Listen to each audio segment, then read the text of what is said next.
comes to make 2023 all the more enjoyable for its customers with the MoveOS 3 rollout, which unlocks features like moods, profiles, and also proximity unlock amongst others. But there's more reason now to activate party mode than to just dance to your favorite tunes. With MoveOS 3, the S1 Pro feels a lot more alive and kicking. Not just in hyper, but in every single mode. In our V-Box acceleration test, this scooter with the MoveOS 3 software is over a second quicker in the run to 60 kmph in sport and normal mode than what the scooter managed to do with MoveOS 2 software. Ola has achieved this by changing the throttle maps for a healthier spread of torque till the scooter reaches the speed limiter in each of its modes. Overtaking is also a quicker affair thanks to a slightly more prompt throttle response. However, things are still far from ideal. There is a noticeable delay between you twisting open the throttle and the scooter actually moving forwards, or even when you're overtaking. And when you do want to slow down rapidly, you will find the scooter accelerating ever so slightly even after you let go of the throttle. This delay becomes more prominent in hyper and sport modes where there is more juice flowing to the motor.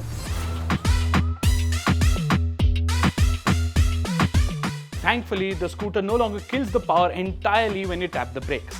There is a sizable drop in the current that is supplied to the motor, but the scooter can still roll forwards. This makes the S1 more manageable than before when executing tight U-turns. Now this is an interesting feature as it allows the rider to tune the ride according to their liking, as there are 3 levels of regenerative braking to choose from. In the least setting, the scooter free rolls fairly easily with the rider barely feeling the system intervening.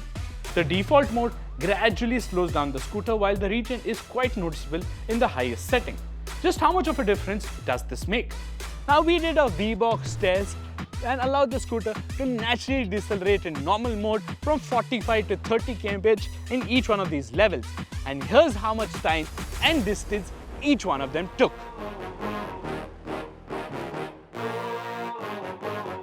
Now, my personal preference would be the default mode, as with the throttle issues still being persistent, this felt quite natural in bumper-to-bumper traffic.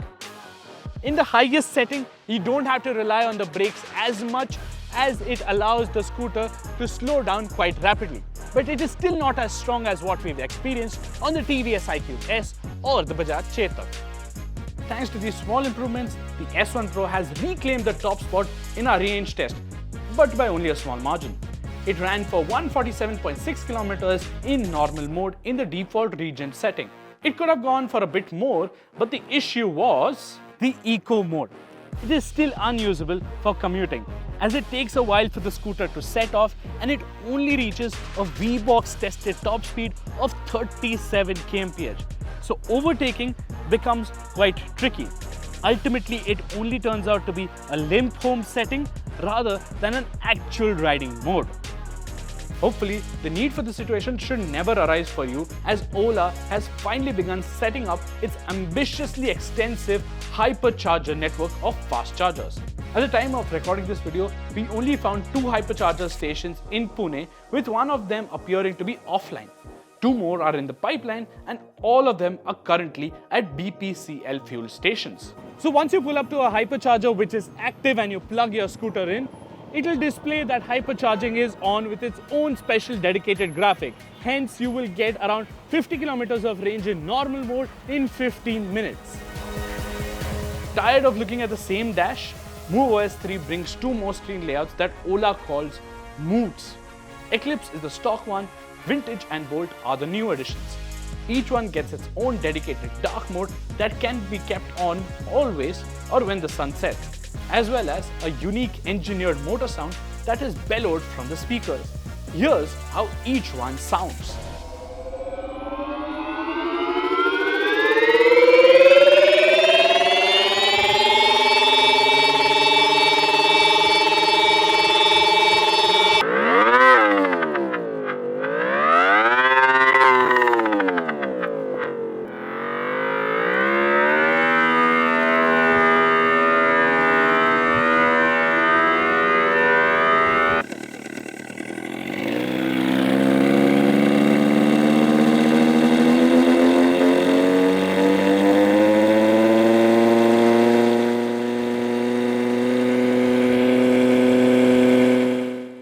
My favorite mood of the lot has to be Bolt, especially in the dark theme setting.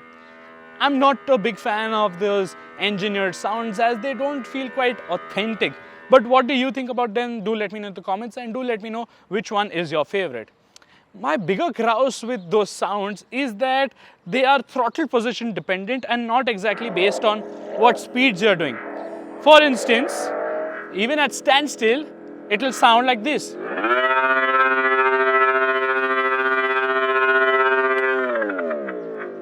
IBW 2030 maybe, that's what it will sound like.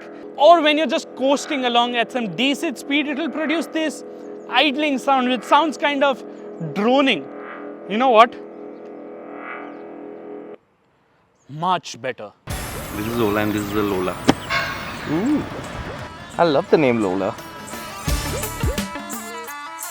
Now there are still two beta features that appear on MoveOS 3. First of them is proximity lock and unlock. And here's how you calibrate your phone to the scooter. Follow the instructions on the screen and move around the scooter so that the sensors both in the phone as well as the scooter sync up.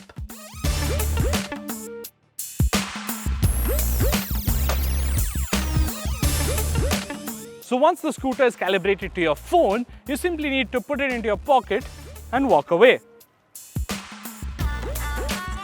See, it locks itself, but will it unlock?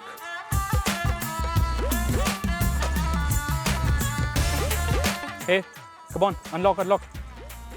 Sorry, it's being a bit camera shy right now for you YouTube guys, but when you are doing our social media reels, it worked there. So there are still a few bugs that need to be ironed out. And the final new bit here is hill hold. As you can see, it allows the scooter to remain on an incline without you actually needing to be on the brakes. Does it work though? Well, duh.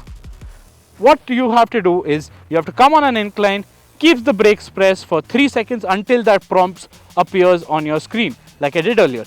And this system remains active for around a minute.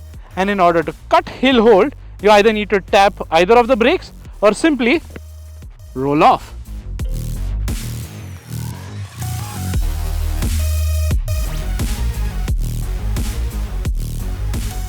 Ola's efforts at improving the riding experience of the S1 Pro has sort of worked out with the MoveOS 3 updates. It's definitely more sportier and more manageable. However, if the engineers were to work on the throttle calibration issues that still persist and somehow make that eco mode usable, then it would be a far better package. But that's not the end of the story of the S1 Pro with us, as this too joins the Zig Garage for a long term. But before I go ahead and call this video quits, here's party mode.